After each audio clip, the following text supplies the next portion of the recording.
সকালে ঘুম থেকে উঠে আয়নার সামনে এসে দাঁড়ালো মলিনা। মুখটায় হাত বুলিয়ে ভালোভাবে তাকাতেই নজরে পড়ল কপালের পাশের চুলগুলোয় রুপোলি রং ধরেছে। আগে মাথা জুড়ে ছড়িয়ে ছিটিয়ে রুপোলি রং ছিল, সেগুলো কালো দিয়ে যত্ন করে ঢেকে রাখত মলিনা। কিন্তু এখন যা দেখছে রীতিমতো ভাবনার। চুলগুলো এদিক ওদিক করে ঢাকার চেষ্টা করতেই সারা মুখে চোখ বোলালো মলিনা। বয়সের ছাপটা বেশ বোঝা যায় ঘুম থেকে উঠলে। এই মাসে মাসকাবারি কেনার সময় একটা অ্যান্টি এজিং ক্রিমও এনেছে মলিনা। দামটা নেহাত কম নয়, তাও কার্পণ্য করেনি। রোজ রাতে থুপে থুপে মাখে, কিছুটা আতঙ্কেই। এর মধ্যেই হঠাৎ নিজেকে আয়নায় একদিন দেখে ফেলেছিল মলিনা। বুক কেঁপে উঠেছিল, চিনতে পারছিল না। সেই থেকেই টুকটাক যত্ন নিতে শুরু করেছে। গালে হাত বোলাতে বোলাতে মলিনা দেখল ওই দামি ক্রিম 1 মাস হলো মাখলেও এখনও কাজ শুরু করেনি। তাকিয়েই আছে আয়নার দিকে। আজকাল নিজেকেই নিজের ভালো লাগে না মলিনার। সমৃদ্ধর তো লাগবেই না। অফিসে ওর কত সুন্দরী স্মার্ট শিক্ষিতা সহকর্মী, তাদের সঙ্গে সমৃদ্ধর বেশ ভালো সম্পর্কও। আয়নার সামনে দাঁড়িয়ে থেকেই ভাবনার সাথে সাথে ঘুমন্ত সমৃদ্ধর দিকে তাকালো মলিনা। 6x6 খাটের এক কোণে সমৃদ্ধ, আর এক কোণে মলিনা শোয়ে। মাঝখানে টুবাই হাত পা ছড়িয়ে রাজার মতো ঘুমায়। 11 বছর হয়ে গেল টুবাইয়ের। সবাই বলে এখন আলাদা শোয়াও ছেলেকে, কিন্তু মলিনা একা থাকতে শেখায়নি। আর কারোকে বলতেও পারেনি ওদের সম্পর্কে এখন আর অতিরিক্ত স্পেসের দরকার হয় না। টুবাই পাশে থাকে বলে তাও একটু ঘুমায় মলিনা। না হলে অন্ধকার ঘরে সমৃদ্ধর মোবাইলের আলোটা দেখতে দেখতে ক্লান্ত হয়ে যেত মলিনা। সাথে একরাশ হতাশা। একটা দীর্ঘশ্বাস বেরিয়ে এলো মলিনার ভেতর থেকে। সমৃদ্ধ মলিনার থেকে মাত্র 1 বছরের বড়, কলেজের এক ব্যাচ সিনিয়র। সেই সময় মলিনা ছিল সুন্দরী, ছিপছিপে, স্মার্ট। আজ আয়নার সামনে দাঁড়িয়ে নিজের শরীরটা যেন নিজেরই অচেনা লাগে। কোমরের পাশে চামড়া অনেকটা ঝুলে পড়েছে, বুকের ভারে অস্বস্তি। আজকাল অন্তবাসও পড়তে পারে না, শ্বাসকষ্ট হয়। আজ কতদিন পর আয়নার সামনে দাঁড়িয়ে নিজের দিকে এতক্ষণ তাকানোর সময় পেল মলিনা। আর তাতে বেশ বুঝতে পারছে যে পুরো ঘেঁটে গেছে ও। হাইটটুকু ছাড়া শরীরের কিচ্ছুটি আর নেই। আয়নার দিকে তাকিয়ে আছে মলিনা। হয়তো আজ রবিবার বলেই, হয়তো আজ টুবাইয়ের স্কুল নেই বলে, হয়তো সমৃদ্ধর অফিস নেই বলে। ওরা নিশ্চিন্তে ঘুমোচ্ছে, আর মলিনার বুক ভরা একরাশ হাহাকার। ইচ্ছে করছে খাটে গিয়ে শুয়ে পড়ে। বলিরেখার আর একটা কারণ অপর্যাপ্ত পরিমাণ জলপান। বড় বড় হাই উঠছে মলিনার, কিন্তু আরও কিছুক্ষণ যে শোবে উপায় নেই। আর 1 ঘন্টা পর মালা আসবে বাসন মাজতে।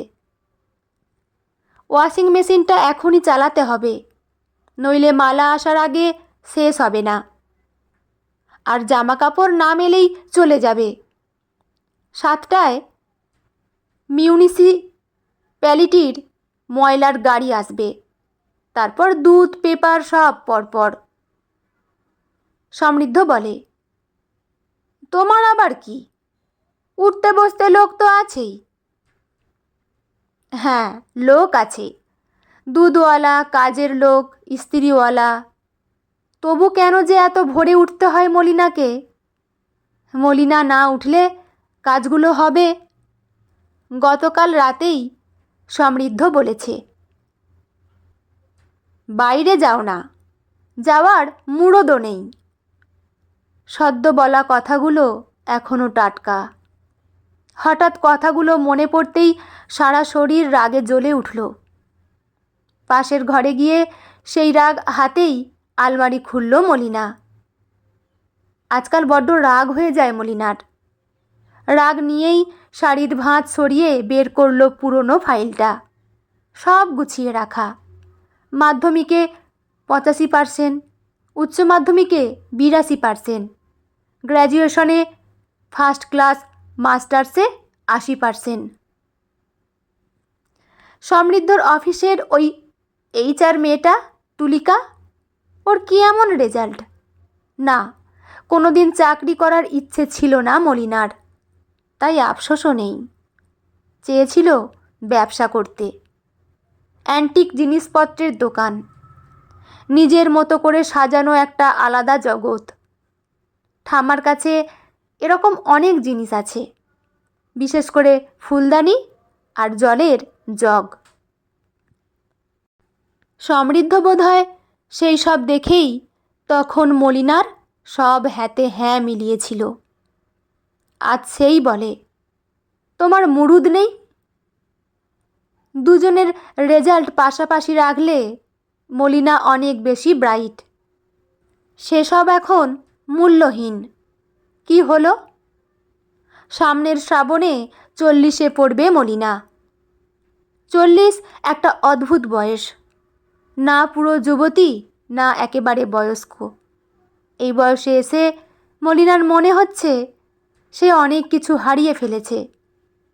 একজন মেধাবী ছাত্রী, একজন বুদ্ধিমতী মেয়ে, একজন সুন্দরী নারী। এখন এখন শুধুই ও একজন মা, একজন বউ। যদিও এই পরিচয়েই বাঁচতে ভালোবাসত সে। টুবাই বরাবর স্কুলে 95% নম্বর পায়, আর তার জন্য যখন পুরস্কার পায়, মলিনা প্রথম সারিতে বসে ছেলেকে পুরস্কার নিতে দেখে। গর্বে ভরে ওঠে মন। এতেই খুশি মলিনা। তবু আজ হঠাৎ মনে হচ্ছে, ছেলের পাওয়া পুরস্কারে মলিনা কোথায়? তার সাফল্য কোথায়? কোনো মঞ্চে তো কখনো তাকে ডাকা হয়নি। সব সাবজেক্টের টিচার আছে টুবাইয়ের, অথচ প্রতিটা চ্যাপ্টারের শেষে মা না ধরলে টুবাই ভরসাই পায় না। তার দাম কোথায়? সমৃদ্ধ সেরা এমপ্লয়ি অ্যাওয়ার্ড পেল, সেটাও দর্শকা আসন থেকে দেখছে মলিনা। ভালো লেগেছে, গর্বও হয়েছে। সেখানেই প্রথম আলাপ তুলিকার সঙ্গে। ফর্সা, লম্বা, ছিপছিপে এক নারী।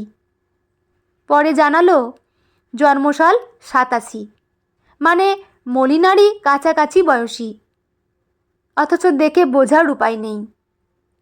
সমৃদ্ধ অবশ্য বলেছিল, স্টাইল একটা আর্ট, সবাই পারে না, তোমাকে এই সাদামাটাতেই মানায়। এইসব কথা আগে হেসে উড়িয়ে দিত মলিনা, এখন আর পারে না।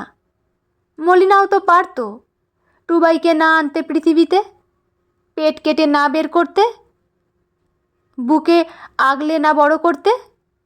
তাহলে কি তার জৌলুস এত তাড়াতাড়ি মুছে যেত? বা সংসারকে রেখে যদি নিজের শখ ধরতে যেত? দিনের শেষে খুব ক্লান্ত লাগে মলিনার, অথচ সমৃদ্ধ বলে, এমন কি কাজই বা করে ও?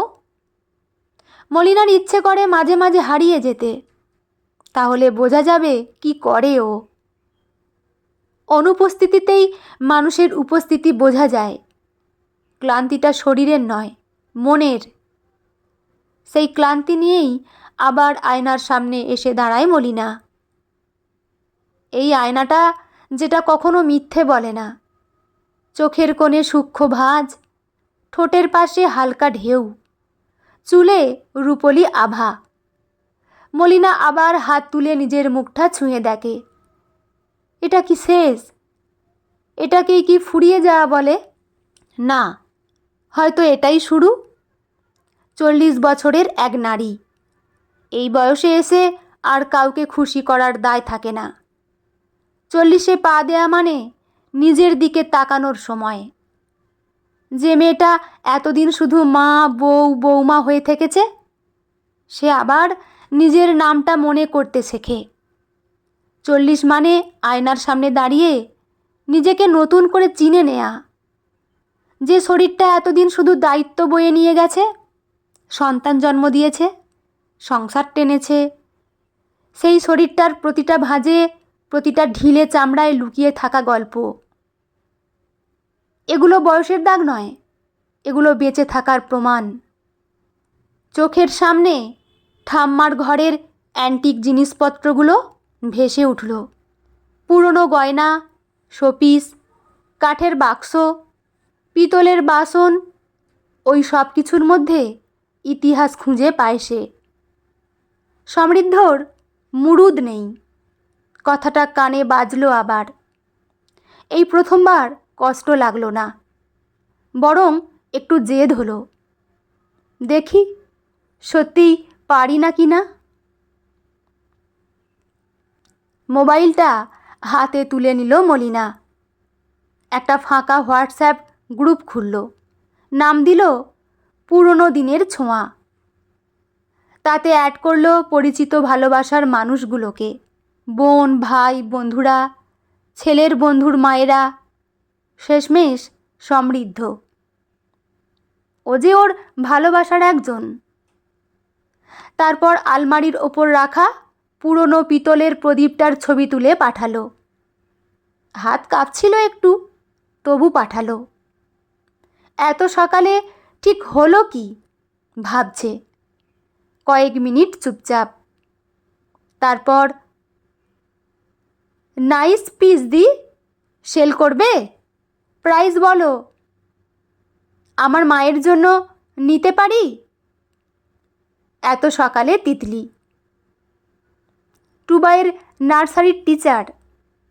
উত্তর দিল না মলিনা। একটু সময় নেবে, তাড়াহুড়ো করে আর নিজেকে এত সহজলভ্য করবে না। মলিনা অবাক হয়ে স্ক্রিনের দিকে তাকিয়ে রইল। হৃৎপিণ্ডটা যেন একটু জোরে ধুকপুক করছে। এই প্রথম কেউ তাকে টুবাইয়ের মা বা সমৃদ্ধর বউ হিসেবে নয়, মলিনার কারণে খোঁজ নিল। আয়নার সামনে গিয়ে আবার দাঁড়ালো ও। একই মুখ, একই ভাঁজ, একই রূপলি চুল, তবু আজ একটু অন্যরকম লাগছে। 40 বছরের এক নারী, সে ফুরিয়ে যায় না, সে বদলায়। আর সেই বদলটাই তার সবচেয়ে বড় শক্তি। মলিনা ঠোঁটের কোণে হালকা হাসি টানল। বাইরে তখন রোদের আলো ঢুকছে ধীরে ধীরে, নতুন দিনের মতো। নতুন করে শুরু করলো মলিনা। বন্ধুরা, গল্পটি এখানেই সমাপ্ত। গল্পটি আমার তো বেশ ভালো লাগলো, আপনাদের কেমন লাগলো অবশ্যই কমেন্ট করে জানাবেন। আর হ্যাঁ, অনেকেই আমার গল্প শোনেন কিন্তু চ্যানেলটি সাবস্ক্রাইব করতে ভুলে যান হয়তো। প্লিজ চ্যানেলটি সাবস্ক্রাইব করে নেবেন, তাহলে আমি আরও নতুন নতুন গল্প পাঠ করার জন্য অনুপ্রেরণা পাই। লেখা অনিন্দিতা মুখার্জি সাহা, পাঠে আমি রিমি। দেখা হচ্ছে পরের কোনো গল্প নিয়ে। ভালো থাকবেন সবাই, ধন্যবাদ।